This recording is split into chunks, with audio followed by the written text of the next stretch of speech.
All right, number 26. A block of mass M is placed on the frictionless inclined plane with an inclined angle theta. The block is just in contact with the free end of an unstretched spring. That means it's not compressing the spring yet. The spring has a spring constant K. We release the block from rest. What's the maximum compression? Maximum compression is going to be X in the spring. All right, so the situation is this box is just sitting on top of the spring, not compressing it at all. Once we release the box, it's going to move down the incline to start compressing that spring. So it's going to move down and compress the spring, but it's not going to go all the way down to zero. It's just going to compress the spring until it compresses it fully. Okay, so that's the whole theory of what's going on here. All right, so initially we're starting with a gravitational potential energy when it's just on top of the spring without compressing the spring. After it slides down and compresses the spring, naturally it's going to have elastic potential energy, but it's also going to have a final gravitational potential energy because it still will have some height. It's not at the 0 point right here. All right, and we're differentiating this by calling this gravitational potential energy initial.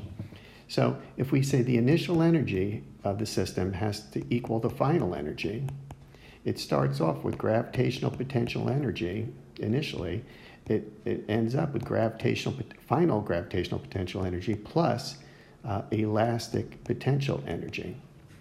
Substituting in the equations, we have mgh final plus 1/2 k delta x squared. All right, we'll put the mgh's all on the same side. So we'd have mgh initial minus mgh final equals 1/2 k delta x squared.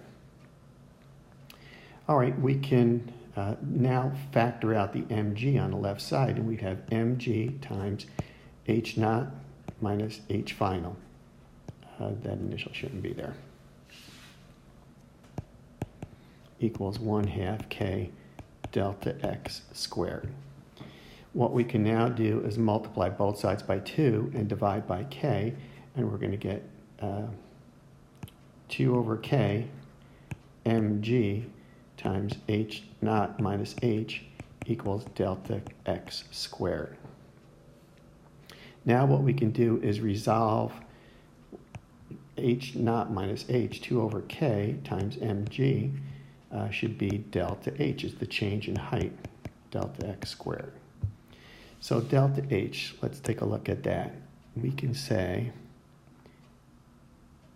here's our triangle,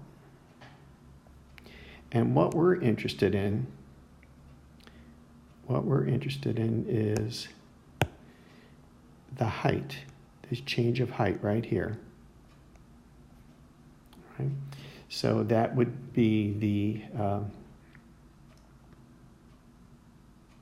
the opposite side, opposite the angle, which is sine.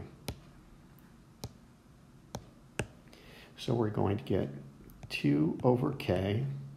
Oh, and by the way, this is the amount it's compressing is delta x. So it's 2 over k mg times delta x sine theta equals delta x squared. Well, you can see we have delta x squared on one side, we have delta x on the other.